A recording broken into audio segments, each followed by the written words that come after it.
Today we are going to be talking about Solo, a Star Wars story. So stay tuned.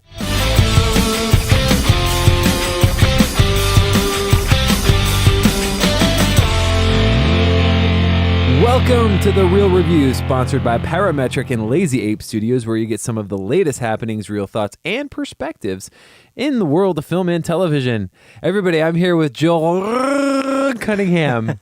It's funny, mine kind of matches yours. Really? I'm here with Matt, looks like a mud-covered Wookiee. Hey! Yeah. That's awesome. Yeah, It's like we planned it almost. How's it going? It's going good. I'm actually doing well. I'm expecting that over the course of this week, I'm going to slowly be less well. But yeah, I'm helping out with the kids' camp. Oh, yeah. And it's like, ooh, craziness. And then tiredness, and then your health's going to you start out like, it's going to go great. And it does go great. But then like your energy kind of, and then eventually at a certain point, you're just like, whatever, kid. I don't even care. I know about that stuff. Yeah. You're like hungry and you're just taking their food. Yeah, pretty much. Yeah. Okay. I already stole a Chick-fil-A sandwich. Yeah. No joke. You're a monster. It was so tasty though. But yeah, so welcome everybody. Welcome to The Real Review, the show, the podcast, the vidcast, however you're watching this. Today, like I said earlier, we're going to break down Solo, a Star Wars story. But just to give you kind of an idea of how the show works, we are very different. Joel is very different. So we're solo into unto ourselves. Yeah, so I'm very like when I review things, I'm very much about like how it affects me emotionally, if I'm excited about it, if it's just fun, if I'm glad to be there kind of a thing. I will pick apart some things, but usually I'm more towards the like yay side of things, where Joel's like a little bit more critical, nitpicky, maybe negative, more on the pessimistic side. Yeah, sure. Those are all great. I'm like that adjectives. Guy from I can't think of the name. It's okay. Yeah. It's okay. Anyway, so then we kind of blend those together. We kind of give you an idea kind of what to expect maybe in the film, what it's like, all that fun stuff. But right now, Joel, why don't you tell everybody how they can get connected with us? Yes, I would love to do that. We have a number of different wonderful ways to get connected to the podcast. We have our website, which is realreviewmedia.com. Yep. We are always posting things up there. We also have our Facebook, which Matt does a great job of getting content out on our Facebook, facebook.com/realreviewmedia. We also have our Twitter and our Instagram, which are both at Real Review Media. Matt does a really good job. He's talking to directors and things like that on there. We actually got a retweet from one of the directors of the film we got to see recently, or got to see. Yeah, totally. So, and I will say as well, we also have the YouTubes, which some people are watching this on, but it's youtube.com/therealreview. Right. The journey. You can join us for this journey. Join us on the journey, guys. We are not masters at any of this stuff by any means. We're learning. We're learning. We're growing together. Join us. We're like a little bug thing growing. So exactly. I don't know. So, without further ado, let's dive into it. Let's get into Solo, a Star Wars story. Cool. Okay, so synopsis. Okay, during an adventure into the criminal underworld, Han Solo meets his future co-pilot Chewbacca and encounters Lando Calrissian years before joining the rebellion. Directed by Ron Howard / Lord Miller. What's that accent? I don't know. Chewbacca. I'm trying to do my best. Well, we're going to have to come up with a nickname for that guy. Trying to do my best Billy D. Williams. Oh, gotcha. Anyways, starring Alden Ehrenreich, Jonas Sudumar. He plays Chewbacca. He's great. Yeah. Anyways, Woody Harrelson, Emilia Clarke, Donald Glover, Thandie Newton, Phoebe Waller-Bridge, Paul Bettany, Jon Favreau, Aaron Kellyman, Linda Hunt. Yep. A bunch of people. Cool. So, there's no secret. There's a lot of controversy, a lot of just shakeups, a lot of craziness that went into the process of making this movie. For sure. Right? There was, directors getting multiple directors. Basically leaving / getting fired 80% into the whole filming process. They were almost done. Yeah. Which is starting to become a bit of a common occurrence in these Star Wars films. They need to get that fixed. Yeah. I'm not blaming anyone, Kathleen Kennedy or Disney or what. I'm not blaming anybody, but it is odd that they've had this much of a turnover for directors. So, yeah. Which might be part of the reason why they JJ's back for the third of the sequel trilogy. It is true. For episode 9. Yeah. One of the things that's been interesting to me with these films is that they've given most of the Star Wars films to they're not like stalwart directors. They're pretty relatively new. Like even JJ has done some great films, don't get me wrong, but he's still considered pretty much a new director. I think he's probably been the most experienced out of the other ones. With Looper, you know what I mean? Rian Johnson was like the only movie that he really had whose name was Looper and Brick, but it wasn't as well known. So it's just interesting that they keep kind of giving these films to directors that, you know, Jon Favreau, they're talking about him coming in and doing one of these films as well. Well, he's doing the show, TV show. Yeah, he's doing the show. So it's like it's interesting. You would just expect maybe they would bring in some more kind of like stalwart. Maybe that's why they brought in Ron Howard, because he's definitely the most tenured. Yeah, and you could tell. I mean, although the film that we'll get into it had some things that I was just not a big fan of, it definitely felt like everything was where it needed to be. Yeah, you know. So overall, I enjoyed it. Okay, it wasn't great, but I thought it was good. Yeah. I was just kind of like, yeah, that was good, fun. My only problem with it is I kind of thought, like, I don't remember a lot of specifics. Like, it was kind of forgettable a little bit. I agree. But I enjoyed myself. There's a lot of little things in there for Star Wars nerds like myself to get excited about, because I do watch all the animated series and read all the books. Yeah. So there's a lot of that there. But I don't know, general consensus. I would generally agree. I think it's sad to say this is, to me, I would have never thought I would see this, but this is a Star Wars film that probably in a couple months from now, people will just be like, not even talking about, not even thinking about. It's sad because you think of Star Wars, you think blockbuster and big and crazy stories. And this is one that's like, by the end of the year, people are just going to be like, I don't even remember that very much. The other thing I would say about this film is that it was better than I was expecting. Yeah. But there was 2 or 3 elements, specifically 2, that everything was like okay and it was good, but the 2 to 3 elements of the film that I really didn't like really kind of knocked it down a peg for me. Yeah, and if it was like if they just tweaked those things, that spoiler talk we'll talk about later, maybe. Kind of. I mean, I'll talk a little bit about it. I didn't want to talk too much. No, it's all good. It's all good. So I was thinking, I really actually was surprised with Alden. I liked him a lot. Yeah. Actually, I liked for what everybody had to do. I liked, and I've heard people say this before, and I typically agree. Emilia Clarke, outside of like the Daenerys role, I don't think has been like super great, but I thought she was okay in this movie. Yeah, she was fine to me. Yeah. One thing I really, really liked is they set it up a lot up front, but I really like the initial like relationship they set up between her and Alden. Yeah.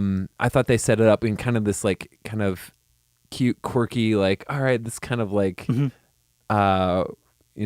thing. Anyways, I don't want to ruin, I guess, relationship specifics, but anyways, I was like, oh, this is good. They kind of dive right into this, and they're setting it up, and they're kids, basically kind of a thing. So with that, I really like, but I think a lot of this movie is about Chewbacca and Han. That was a highlight. Yeah, they were better than I was expecting. Right, their relationship specifically was better than I was expecting that it might be. Yeah. My favorite part, I think, of this movie, not part, but aspect of it is how optimistic Han is, because he's so optimistic, and because that's not how he is in the original trilogy. This takes place about 10 years before the events of A New Hope. Right. So, 13 years if you count from the beginning. So anyways, he's very like, I've got a good feeling about this. He's like kind of happy-go-lucky. He's laughing at a lot of stuff, like in the original trilogy, he's kind of like, I got a bad feeling about this, whatever, kind of like jaded and stuff like that. Yeah. I really like that element. I was like, this is kind of cool. I like that. Yeah, I don't know. In the way it was shot, it was very fine. There wasn't anything like that I didn't like about the like directing or cinematography. I mean, Bradford Young was on it. He was a rival cinematography. But here's the problem: is I think a lot of it came down to what they did for reshoots. Yeah, see, that was one of the areas I actually had issues with, was the cinematography. Really? Okay. Yeah. Specifically, I can't show you, but if I had to, if I could, there was a number of shots that were really, really, to me, very underlit. Oh, okay. To the point where I couldn't even like make out certain people's faces at times. There was like a shot of Han. Like, what are you talking about? Like when they were walking, there's a scene where they're like walking out of that big ship, like the party ship that they're at. Paul Bettany's. Yeah. And literally can't make out Han's face at all. Really? And there was 3 or 4. Yeah, there was a couple shots when they were doing the battle. When they're spoiling it a little bit here, but when he like first encounters Woody's character, Beckett, I couldn't even make out who some of these people were. I didn't know who was fighting. It was very underlit. Okay, it was a dark. lot of times, and it might have just been the colorization that they were using too. The palette, it was very like blah, very flat. A lot of grays and browns and dark kind of colors. Which I don't usually expect from a Star Wars kind of film. Usually a lot of the Star Wars types of films have a lot of like pizzazz and lasers and spaceships and, Interesting. Yeah, to me. That's why he does that stuff. I don't know. I didn't even realize that. So I was like, oh, whatever. It took me a minute. Like I saw the first shot and something in the back of my head was like, was that underlit? I thought that was, and then like a couple more shots like that happened. Yeah. I was like, yeah. Oh, okay. As far as the overall framing and the style of the shots, that was fine. Yeah. It was literally just the way they colored and the way they lighted. Interesting. And it actually ended up a couple times really taking me out of the movies because I was like, or the shots, because I was like, it was disconnecting me. Huh. Okay. A little bit. Yeah. Didn't disconnect me. I don't know what happened, but it's all good. Yeah, I mean, as far as that, I like it. It was just kind of an adventure movie. I thought it started off a lot stronger than it ended, but see, I was the opposite. Really? Yeah, it actually started really kind of just blandly. Really, because I liked all that stuff, and then especially like there's like a heist that you see. I can't talk about it without spoiling some of the aspects of it. But there's a heist scene that they show in the trailer with the train. Yeah, like I thought all that stuff was cool. Like his crew, that all the people that are in that scene. I was like, I thought it was kind of fun. I thought closer to the end when sort of everything sort of comes to a head with the different characters and what they're really planning and hoping in doing. Yeah, that's when things really started to become interesting to me. Okay. But I needed a twist like that, and some of the aspects needed to happen a bit earlier. Sure. Okay. There was, to me, even the relationship that we see between Emilia Clarke's character and Aiden's character in the film, Han and Kira. Sorry, Kira. I felt like that relationship didn't have quite enough depth for me because they set up that they have a relationship. You never see how that starts. You never see them growing up together, how they first fell in love. It's just like they're there, which these are kind of minor spoilers, but I'm just going to go for it. Not really. They're kind of in the trailer. Yeah. So it's okay. And then it's like nothing. And then it's just like boom, and then back together. Yeah. And it was like I needed a bit more substance. It's not that I didn't think they had on-screen chemistry. I thought they had fine on-screen chemistry. It was I needed more history and more like baggage in a sense to the relationship, more weight to it. And so I really didn't really care. It was almost like kind of like I'm just waiting to see the bad direction that this relationship ends up going in. Right. Okay. I got you. And so the other thing that kept it from being more interesting to me was there's at least 2 of the characters you just know, well, 3 of the characters are nothing really bad, significantly bad, except maybe emotional damage is going to happen to them. Right. Like Han's not going to die, Lano's not going to die. You know, there's a scene where Chewie, and I made a joke out of this in the trailer, where Chewie's like hanging out of the train thing and Han's like trying to pull him, and then it jump cuts to like black, and it's like, is Chewie going to die? Like, it's like, that nothing. Chewie's going to be fine, guys. Yeah, it's like, so it's kind of almost like I'm just waiting to see what bad things happen to the side characters. Yeah. And so because of those elements, and the last one, and I will say, we're getting into more negative stuff here, the big one that just constantly frustrated me, annoyed me throughout the entire movie was L3. Oh, really? I rank L3 as far as a character just slightly above Jar Jar Binks' territory. Oh my gosh. That's how annoying L3 was to me. It felt so indifferent. I couldn't tell. Robot. Yeah, well, it was indifference, but the annoyance of the self-righteous droid of like droid rights. And I didn't know if they were trying to make a parody of a droid that legitimately was pushing for droid rights. Right. Or if they were trying to make this like a serious issue in the film. It felt this like weird, so I ended up feeling awkward anytime. I'm like, am I supposed to really I could see that actually. feel for the droid? I could see that. And then there's a couple descriptor type conversations she has specifically with Lando that it made me feel really awkward. And about Lando. Yeah. Yes. And I'm like, well, are you implying something here about... Yeah. And I'm like, I don't want to know that about Lando. I don't need to go there. There's definitely some interesting stuff there. Yeah, I guess I could see that. Yeah, that was a weird thing. Outside of that, I'm like, it was an okay movie. I prefer K2SO.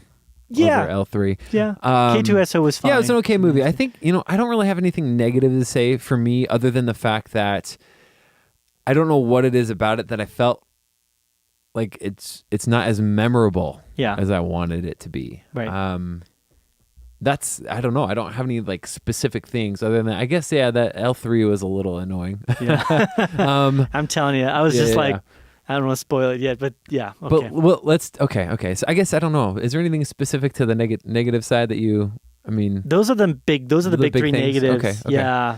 I don't know. I guess some of the dialogue was a little bit on the nose for me. Okay. And you kind of knew. Yeah. There was one thing that I kind of feel like might be a negative. I'm not a huge fan. I could see how it works. It's kind of happens at the beginning. I can't say spoiler. Okay, we'll talk about it in a minute. Then. Well, and there was a huge reveal of sorts. That's not a spoiler, but there's a big kind of like, oh my, wow. Yeah. Kind of significant moment that happens in the movie. Depending upon how familiar you are with the Star Wars, where it's at with the different shows and everything. Canon, yeah.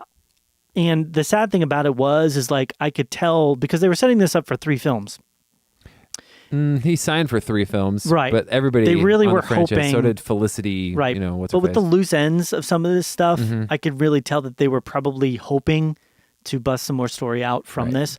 Yeah. And opening weekend total so far is not doing well. So it's I think the lowest rated Star Wars, or not lowest rated, the lowest opening Star Wars and kind of overall returns, unless they're doing we're talking like a re-release or something like that. It's like down in the 250 million range, which is really not good. I mean, especially since they probably dropped 400 million in this because they had to reshoot it too. Yeah, and we're talking global, so they might actually end up losing some money on this, which is like, wow, for a Star Wars movie. Exactly. But I think the significance of what you're saying to me that it just didn't resonate as being like a story that I needed to hear or needed to have told to me is I would have been almost more interested. They never would have done it because they need that big draw.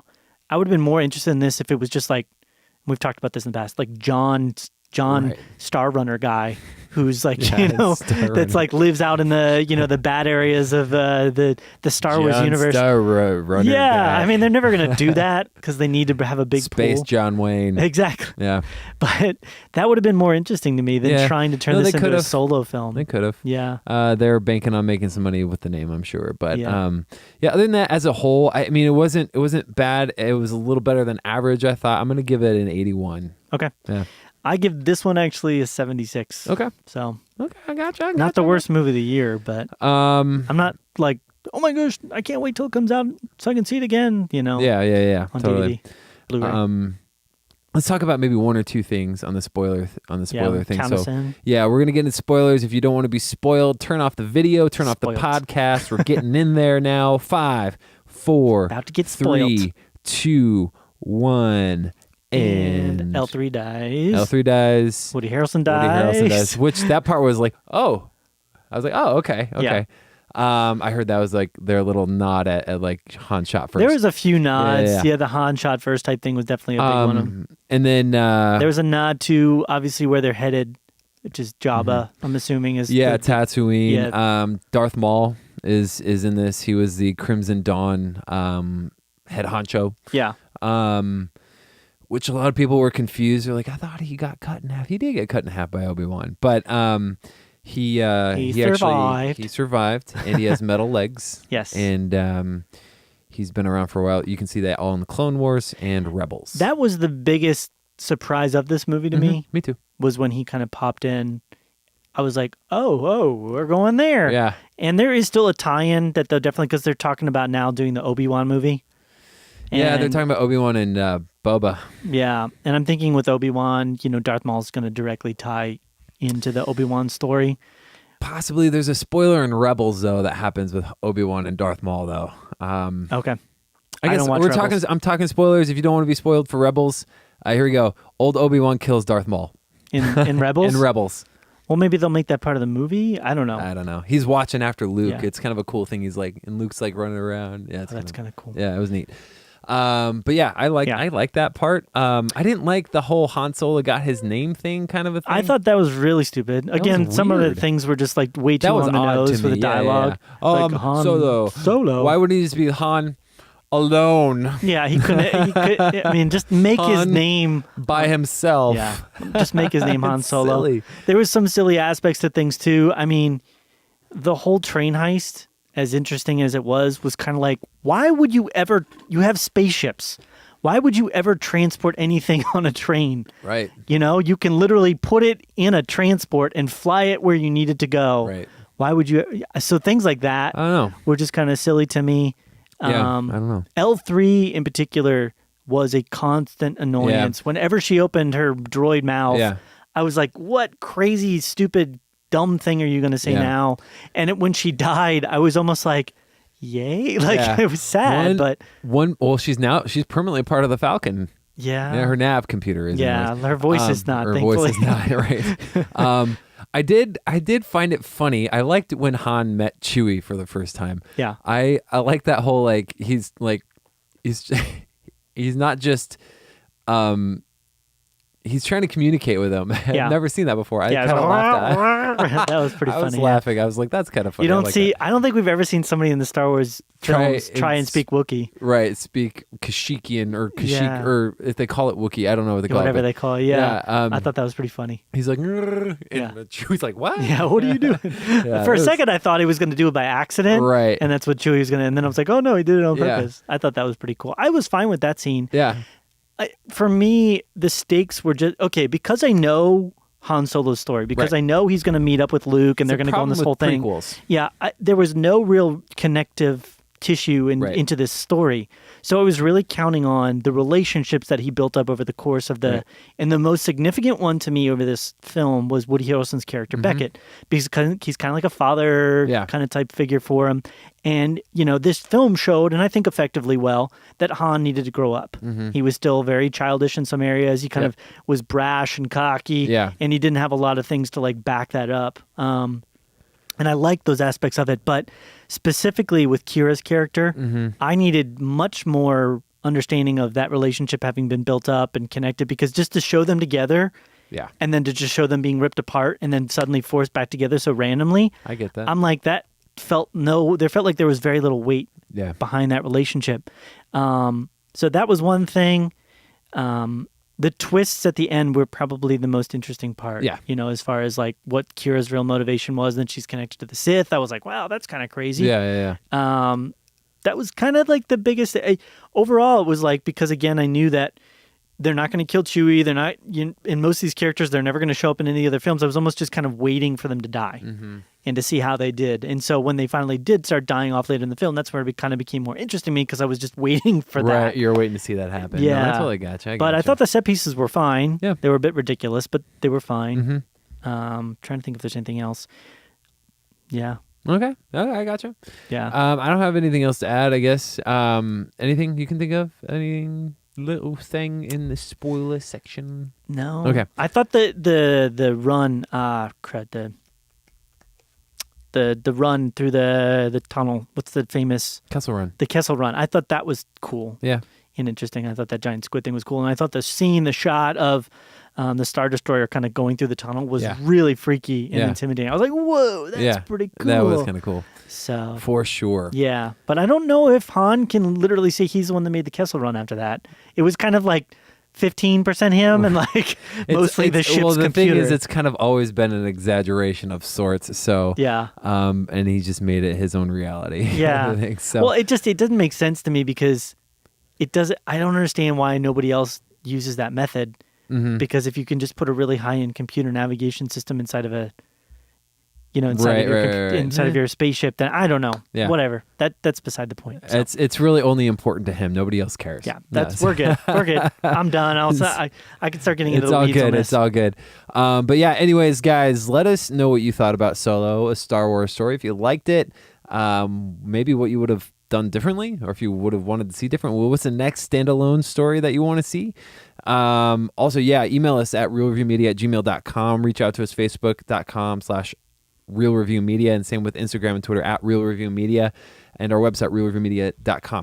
There it is. And let us know thoughts. If you have any questions, anything like that, definitely let us know. Anything else, Joel? I am good. Alrighty. Well, signing off. It's been real. It's been real.